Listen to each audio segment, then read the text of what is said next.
It takes me directly to the episode where Vinny is promoting his book. Just totally, time is lost. I don't know where my kids are, but I am just captivated listening, bawling my eyes out.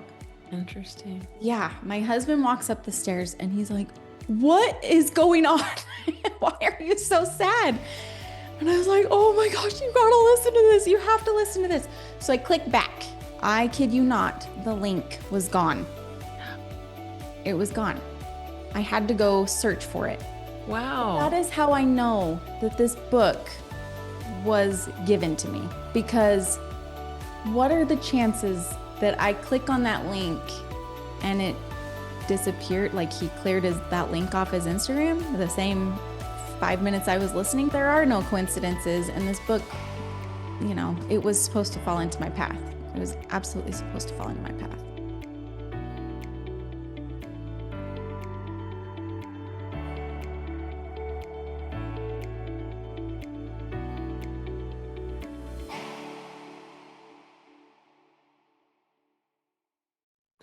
Welcome to the Light the Day podcast, where we explore spiritually transformative experiences. I'm Julie Clough, and today I have on the show Alyssa Dye. I am so excited. Hi, Alyssa. Hi, Julie. Gosh, it's such an honor to be on your podcast. So thank you. Yeah, so excited to explore your story. I really don't know that much about it. We met through a mutual friend, Vinny Tolman, who's been on the podcast, and I've heard just bits and pieces of your story, and went to a recent conference that you put on with Vinny and the Light Living God's Light team. So Yes. why don't you share a little bit about yourself first, and then we'll dig into your story. Okay, so about me, first and foremost, I'm a mom, I'm a wife. Those are my first titles that I carry. And then I'm also a host of the Living God's Light podcast. And I mean, my journey, I'm still wondering how in the world I am on this podcast. So it's really cool. And I feel really honored. And, it's the way God's showing up in my life. And it truly has been an evolution. So, yeah. Yeah, very So cool. it's like such a brief introduction of me, but I haven't written books. I haven't coached people. I'm just grossly normal, Julie. I think you're far more than just grossly normal, but there's literally no one even listening who's grossly normal. We're It's so we're all true. Yeah. spectacular. So there's that. But beyond that, take us back a little bit to kind of maybe share a little bit about your foundational beliefs and kind of your spiritual path, like starting wherever you'd like to start. Okay. Well, I think it's always important to start with like childhood and what Yeah. childhood looked like. And especially as I've gone through therapy, it seems to always track back to childhood. So for me, childhood, there was no God. And it's not like anybody was angry at God. We just didn't have it in our home. My parents were 17 when they had me. So they were very young. They got married at 18. They were just trying to figure out life as young people with kids and just we didn't have religion in our life, didn't have God. There wasn't really talk about it. And then I was 17 and I joined the church that's really culturally popular in my area because I met a boy and he kind of showed me what this could be. And I am the oldest kid and I'm a rule follower. So when somebody presented that God could be like structured with rules, I was like all in. And that it was my first, it was my first introduction to spirituality and it really just made sense to me and I took it and I ran with it. And I don't regret any part of this about my life, but I really like God and religion worked very well for me. And um yeah, I got married at 21 and there were a lot of struggles in our relationship and we can get more into that later, but And, I always wanted to strive to live the rules of the religion because that's how I thought I needed to find God, that God would reach me as long as I was doing XYZ. And, I had such an awakening, gosh, like 3.5 years ago. Nope, 4, because my son's 4, and it was when I was born. It was just this cascade of I had health challenges that I got faced with. Um, found out we had a strong addiction in our marriage, pornography addiction. And I just started questioning everything about the religion that I was a part of. And um, man, I don't know where I'm going with this right now, but that's kind of what brought me to this point of big questions Mm-hmm. that God started answering. And, here we are. Here we are. So, Wow, interesting. yeah. So it sounds to me like from your perspective, when you were young, when you found religion, you Yeah. didn't have spirituality before. Now this was your introduction to spirituality, and it almost sounds like God and religion were synonymous. Spirituality, God, religion, all synonymous. Would you kind Yeah, of agree they were all you in know the what's same pot? weird? Yeah, what's really, really weird is like innately I didn't totally think that, but it just worked so well. And I wanted to fit in so bad, Mm, honestly. Like, if I'm being totally honest about it, I wanted a place to fit in. I felt like the square trying to fit into a circle. And when I joined that church, it was like, okay, I'm a circle now. gotcha. And so if I just towed the line and did all the things that I should, nobody was going to be talking about me. I'd be able to make the quick friends. I'd be able to jump into the community and just be a part of it all. And all the while, I still felt God. I always communicated with God, or, I always felt like there was a presence, a big being in behind my thoughts.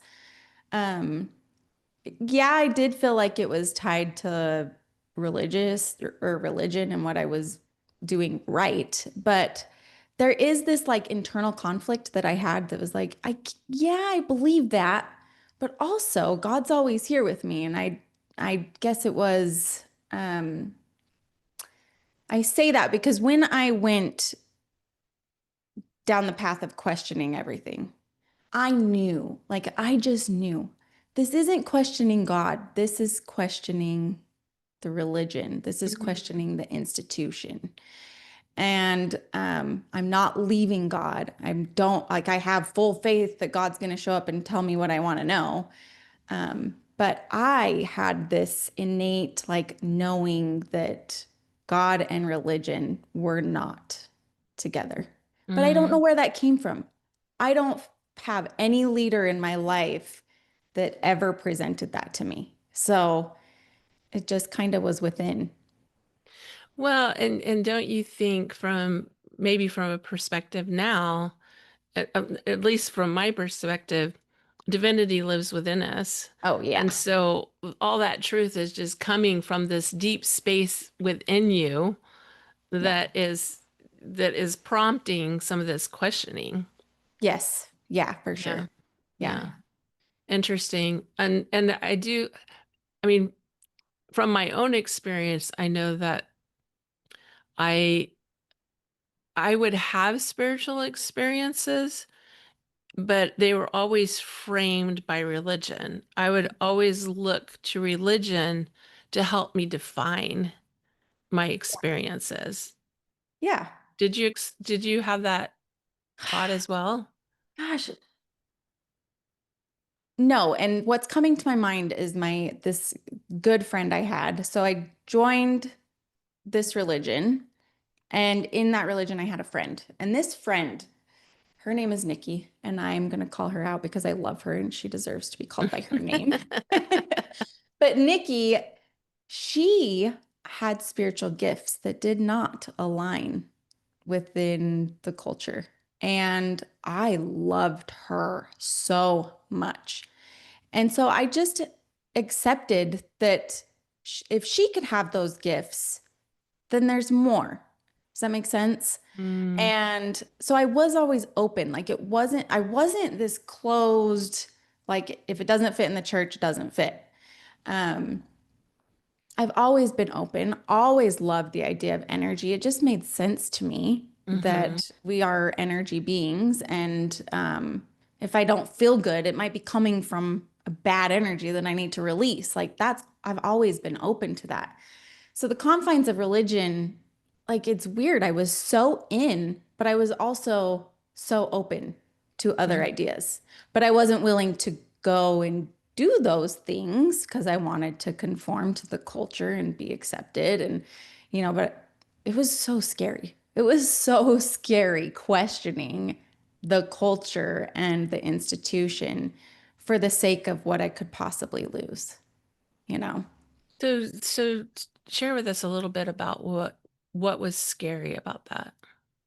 So whenever I hear about somebody questioning their faith,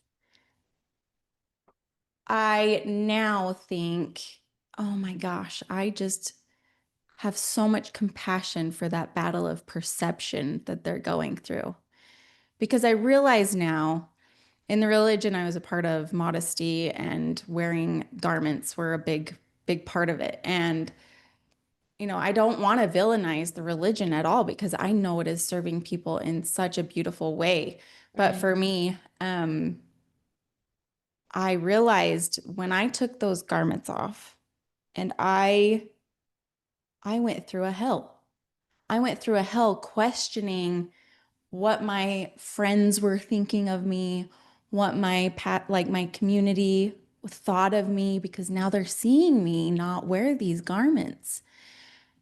But what I was actually doing was battling a past version of myself Mm-hmm. to have those questions in quiet of other people and used to have those whisperings of other people.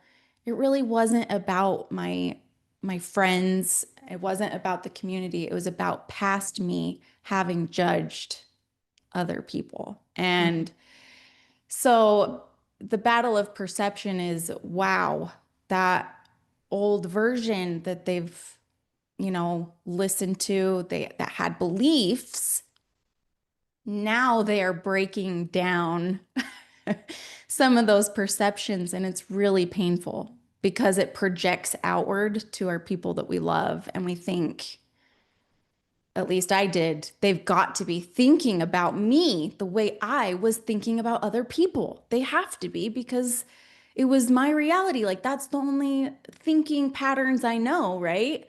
And so I really had to work through that. And I can see it now. It was a battle of perception. Nobody really cared that much. I cared way more than they did, but it was shockingly it was so painful to sit in that first few months of asking questions and Thing. making the decision to kind of outwardly express that I'm battling this. Yeah.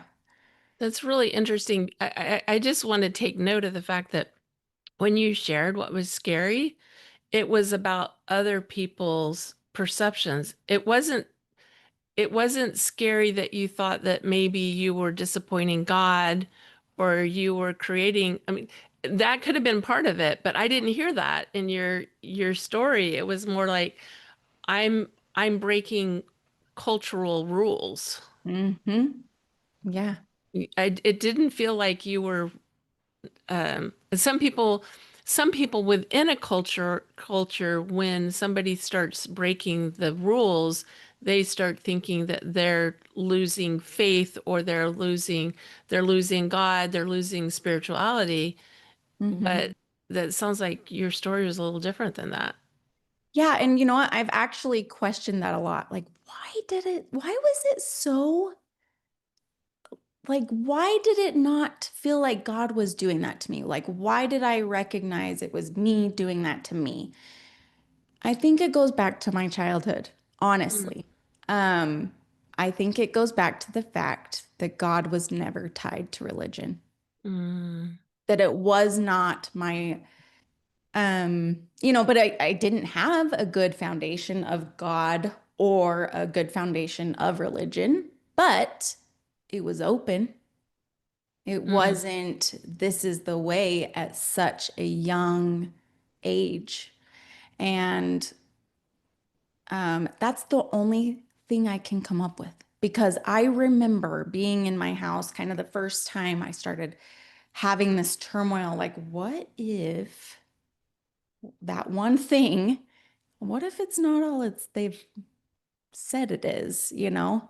mm-hmm, And like in the next thread was, okay, if I'm going to start asking questions, I'm not questioning God. mm. I'm questioning the religion. And I just knew. But where that came from, gosh, it's like, I wish I could tell you.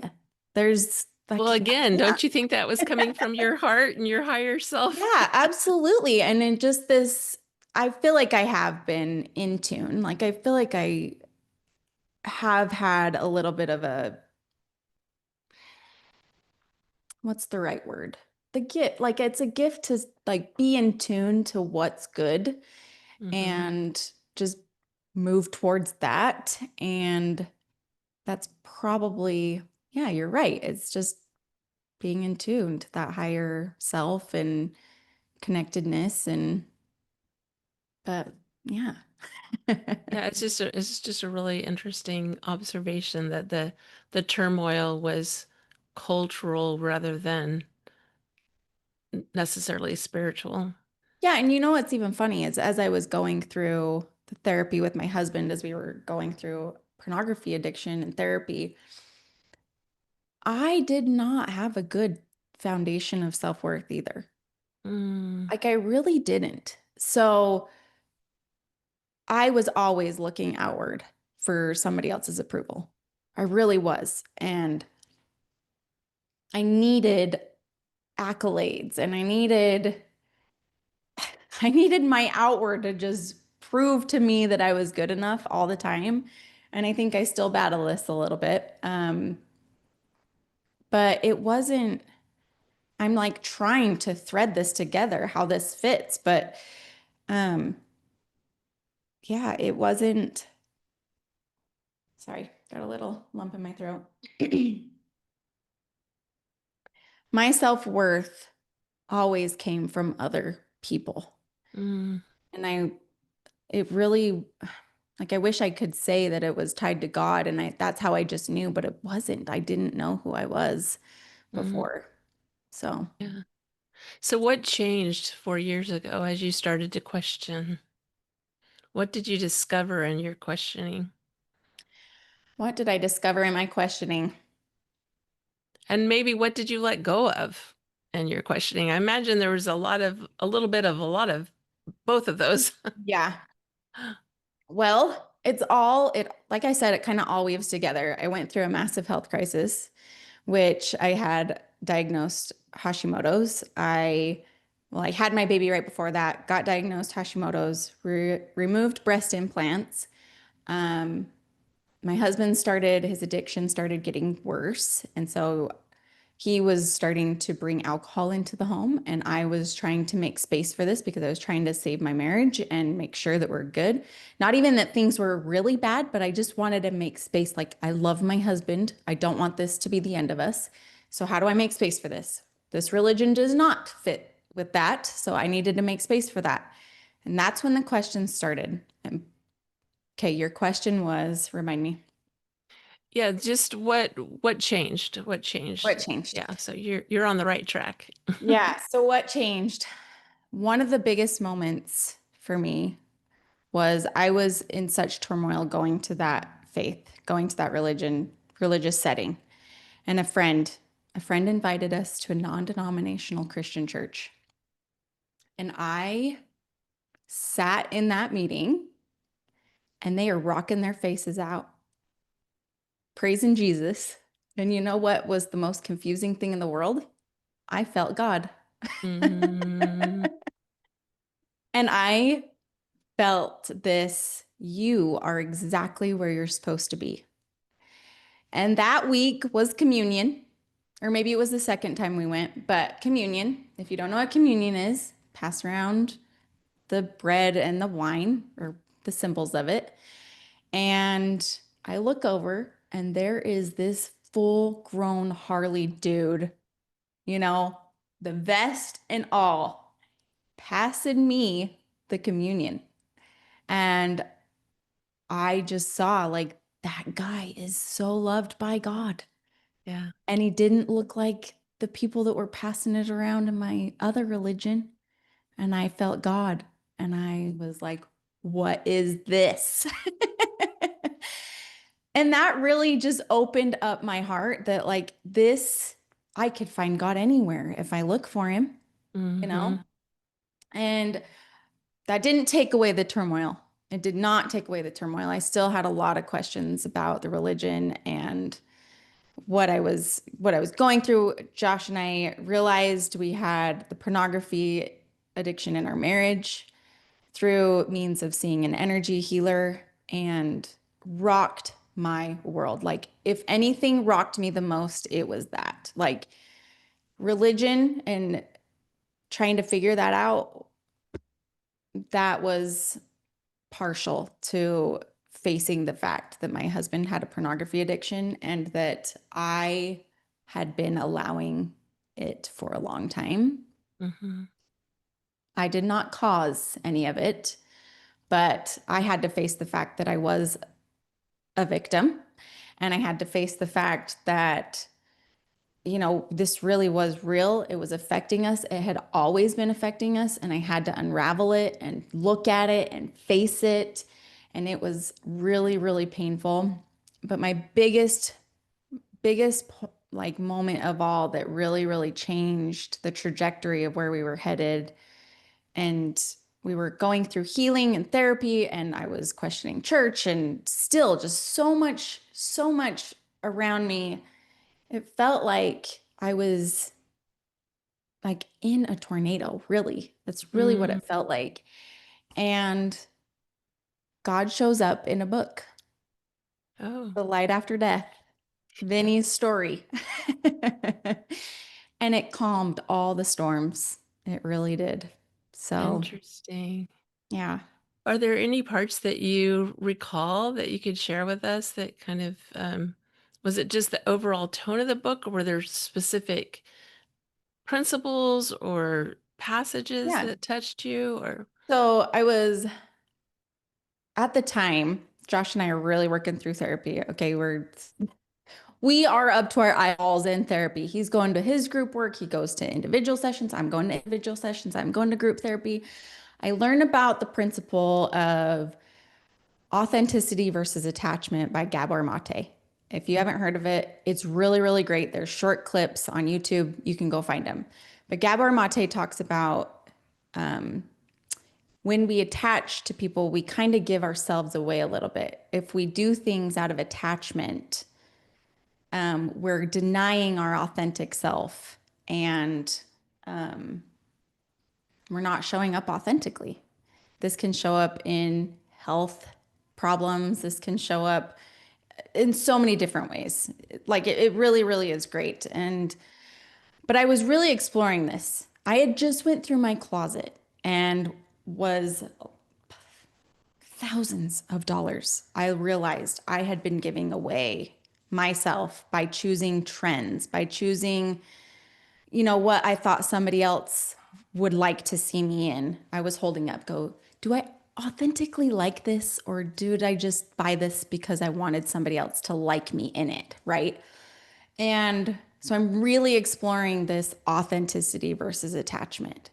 Really, really exploring it. It's helping me create boundaries. It's helping me just like figure out what I actually like. Do I actually like this shirt I'm wearing? Do I actually like the water bottle I'm choosing? Water bottle's silly, but did I actually like this Stanley that I bought? I did a whole thing where I actually sold it on Facebook because I had to get rid of this thing that I recognized that I bought out of attachment. And so I find the light after death. Actually, there's a whole story. It finds me, and I take it. I run with it and I am Well, reading. let's hear how you found it. I'm Okay. curious about that because I think that's such an important piece. Yeah. Okay, yeah, and that's kind of an Because there's interesting. no accidents. No, there are no accidents. And it's so fun. I'm looking at the book right here. I'm looking at the book right here. Not to plug it too much, but it really has been such a life-changing book for me. Um, so how I found it, right? Gosh, so we're in Utah. That's where we live. There's a radio station, it's 97.1. Frankie and Jess were on this show every morning. And when my kids were young, I just needed to hear an adult voice. So every morning I'd put them on while I was making breakfast, and it was like they were my friends kind of hanging out in the background while I'm in the throes of tiny little children. And I just became to like gain a relationship, a friendship with these people. And I had heard that they got fired. And I was so sad for them that they just abruptly got fired from their show. And I went to go check out Frankie's Instagram. And gosh, I'm realizing how this has all come for full circle and I'm Circle. blown away. Yeah, I'm just blown away. I actually got to meet them later and kind of tell them the story, but because of the book. But that's another story. So I find out that Frankie had, lost the job. I'm checking his Instagram and just seeing if he's posted anything because he is pretty vocal on his Instagram page. And just curious if he's said anything as to why he's lost his job. And I noticed that he's got a 97.1 link. So the people that had just fired him, there's a link still on his page. And so I click it, right? Because I'm curious, why is that still there? It takes me directly to the episode where Vinny is promoting his book. Oh, wow. Yeah. And I am sitting there captivated, just totally, time is lost. I don't know where my kids are, but I am just captivated listening, bawling my eyes out. Interesting. Yeah, my husband walks up the stairs and he's like, "What is going on? Why are you so sad?" And I was like, "Oh my gosh, you gotta listen to this. You have to listen to this." So I click back, but I didn't actually click back because I was in the Instagram browser. I clicked the X and it closed the browser. I kid you not, the link was gone. It was gone. I had to go search for it. That Wow. is how I know that this book was given to me because what are the chances that I click on that link and it disappeared? Like he cleared that link off his Instagram the same 5 minutes I was listening to it. I don't know how long exactly it was, but there there are no coincidences. And this book, it was supposed to fall into my path. It was absolutely supposed to fall into my path. Wow. That Yeah. is super fascinating. Wouldn't you be curious what was happening on the other side that was creating all of that? Well, what's funny is because it happened in that way on Instagram, we villainize social media a lot. We really do because it is like it's hurting a lot of people, their mental health right now. But I have this curiosity now that Spirit, how are you going to show up? How are you going to manipulate that algorithm? Yeah, You know, exactly. what you going to show me today? So I definitely have a balance. I can't be on it all the time, but I'm open to that thinking like Spirit, this algorithm is far beyond anybody knows. Go ahead and manipulate it. Absolutely. Yeah. Yeah, definitely. Definitely know that that is true, that yeah, spirit, angels, God, whatever, however you want Yeah, to however say you want it, to say they it. can affect our loved ones who have passed. You're trying to get messages to us Yeah. for sure. Yeah. Yeah. So to go back to, what principle stood out to me. So the next day after I listened to that podcast episode, I was like, I don't know what I'm doing tomorrow, but I'm going to listen to this book because I'm a big listener of books. And I did. I sat at my counter and the very first principle out of the book is authenticity. Mhm. And I remember pausing, looking up to the ceiling, looking up to God and just bawling. God saw me so much because I was facing this authenticity versus attachment. And here God is saying, what you're learning is absolutely right. And keep going, keep listening because I'm I'm right here, you know. And authenticity truly is the most important principle of it all. Yeah. Yeah. Confirmation. Oh Oh, yeah, the confirmation was out of this world.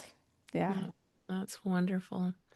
So what happened from there as you started to move forward? Somehow you ended up getting you're on this team now, you're doing all this cool work. Yeah, tell us what's happened Oh my since. goodness, Julie. I really like it's all God. Like it's all how God is showing up in my life. And so after I consume the book, I'm obsessed with the book. I'm sharing it with all my group members, you know, in group therapy. It's helping me like just take off in finding myself because during the therapy process I had learned like, you know, God loves me as I am and here this book is confirming it. And I just wanted more. So I do what the more, you know, what the curious mind does. I'm like, who is this guy that died?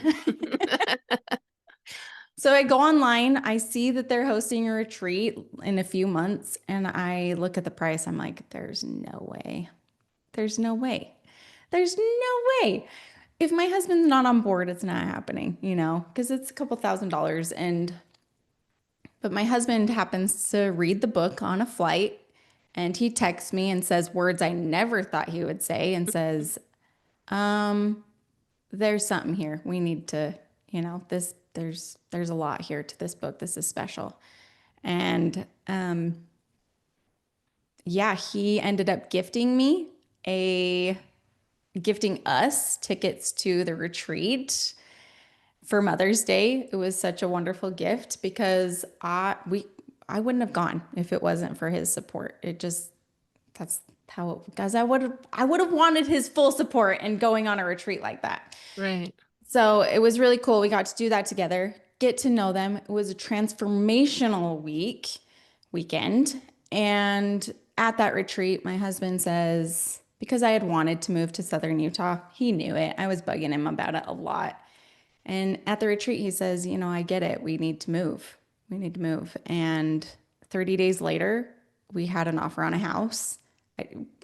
I'm sitting in this house and it made no sense. It made no sense for us to move.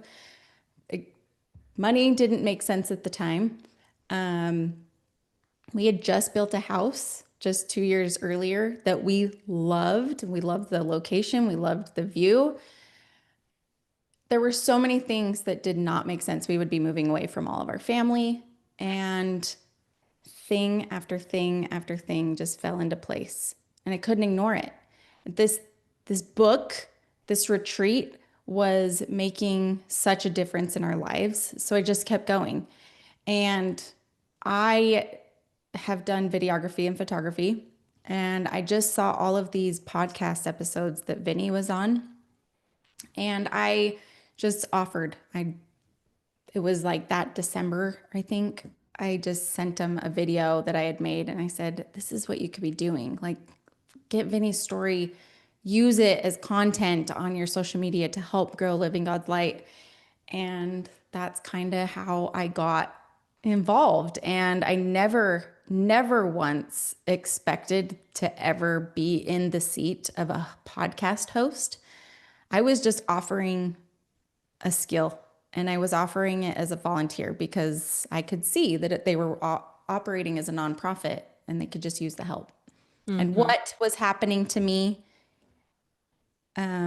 being so seen by God and watching my life change, like if somebody else could be affected in that way, then I'd like to be a part of it, you know? Yeah. So, yeah. Well, and Living God's Light, you guys recently had this conference at the beginning of May, and you spoke about, and I don't remember what the title was, but something like along the lines of conversations with God, and Yeah. share a little bit about that and how that's evolved for you and how that has changed things for you. Yeah. So never did I ever think I'd be speaking at conferences. And And they tell me, they're like, Vinny and Lynn, they're the ones that wrote the book together. Vinny had the experience. Lynn is the author that helped write it. Never did I think that I'd be speaking, but here we are putting this conference together, and they're like, I think you should speak. And I'm like, I don't know about that. But just earlier this year, I mean, I'm not kidding. This just all evolved since January, but I just had the like feeling like I just want to be more intentional with God, like I just want to be more intentional about it. Here I am, and my human is like, yeah, but you haven't been doing great at it lately. But just since January, so what I spoke about at the conference is spiritual trust falls with God and being intentional and hearing God's voice in your life. And I, you know, I am a serial New Year resolutionist. That is me. I'm one of those people that's not a rebel about it. I'm like, what can I do to create more structure in my life to succeed at more goals? So, yeah, this year I didn't create any rules around it. I just said I want to be more intentional with God. And the first time I sat down, I thought, I wonder if I just brought a pen and paper and just see what happens and just be open and don't judge what comes. Just let it flow out of me and see what happens. And now here I am, 7 months later, and I've got a notebook full of some pretty cool wisdom from the other side that, yeah, it's been really, really helpful. Summer's been crazy, so I haven't been super great at it, but it's also the lesson of if you don't practice, it's going to atrophy. And so I'm learning that too right now. And I'm also learning grace that it's okay when things, don't work out like we think they're going to, but to give yourself grace. And yeah, it's been really cool. It's been really, really cool. And so that's what I spoke about at the conference. And I mean, I think it went okay. I think it went great. It was awesome. So, how has your life changed over these last couple of years as you've kind of opened is what it feels like is you've just opened your mind and your heart more to God, spirit, just spirituality in general? What Yeah, is, absolutely. I don't fear death. And when you can live your life without fearing death, that's a cool feeling, you know? Um, Even hearing really incredible stories like when you were on our podcast, just the hope that I'm receiving. And I actually have chosen to stay and continue for now in the religion that I questioned a lot. And I kind of feel like I'm supposed to be there. And there's a really incredible community where I live. And I can go there now and not fit the cultural norm. I can go be respectful of the space I'm in. I'm not trying to ruffle the feathers or take down the institution at all. But if I can show up as just a different light within me, and and like say to myself, I love them. Maybe don't love what they just said, but I couldn't do that before. mm, Before, old me would have just kind of accepted it and go, how does that fit? How does that fit? And try and figure out how it all fits. hmm But now I can go, no, that doesn't align with me. I'm good, you know? And I'll be the one that sometimes raises my hand and says, you know what? I think a little differently. And I bring a different voice to the room. But that's not all. I mean, even in my home, it's my husband and our marriage is so strong now because we have God as, I mean, God leads it all. And, we're both acting in our biggest integrity. Like that's where we find our heart is if he's acting in his integrity, I know he's going to be okay and vice versa. And we're just on this really cool path together and he supports me in what I'm doing. And the biggest of all is me being involved with living God's light. It's really, really neat. They have me as content director, like so official. But we're trying to build this really cool community where of like-minded people that, if you have religion, cool. If you don't, cool. Let's just connect in God together. So, That's wonderful. yeah. That's wonderful. What last things would you like to share? And then I have a couple of questions, but is there any last thing that you'd like to share before I ask you my questions that I typically ask everybody? Let's see. I think just out of normal human curiosity, I think people might have heard me say we dealt with pornography addiction and what does that look like? And um, I guess because it's such a big part of our story and I don't try to hide it, I always want to like just meet people where they're at. If it's real in your story, first of all, you're not crazy. You're so normal. And there's professional help that's there to help you if you want it, and releasing that addiction from your life is possible. I've watched it in a human. I didn't know humans could change the way I've seen my husband change. And it is possible though for, Wonderful. yeah, for a marriage to come out the other side of that addiction. It's possible for anybody to release that addiction and find true healing and be the person that they wanted to be. It is possible. So, Yeah, healing is always a beautiful thing, a beautiful experience, and yeah. so much a big part of our life if we choose into healing. Yes. Yeah, Yeah. absolutely. So what are some of the spiritual practices that you like to employ either daily, weekly? What are some of the what are some of the practices that you've found to help you stay connected? I would say the biggest for me is these sessions with God and allowing. So, what those look like, sessions with God look like me setting dedicated time aside and putting headphones on, listening to some nature sounds or just calm music, and just asking questions, writing it down, and just writing what flows into my mind. Um, Connecting also with other people who are trying their best and not judging how they're doing it. Mm, And giving myself grace for, not doing the XYZ. Maybe my prayers aren't, you know, maybe I'm not great at my daily prayers, but giving myself grace that I am trying and my heart is always turned to God. beautiful, wonderful. And where can people find you?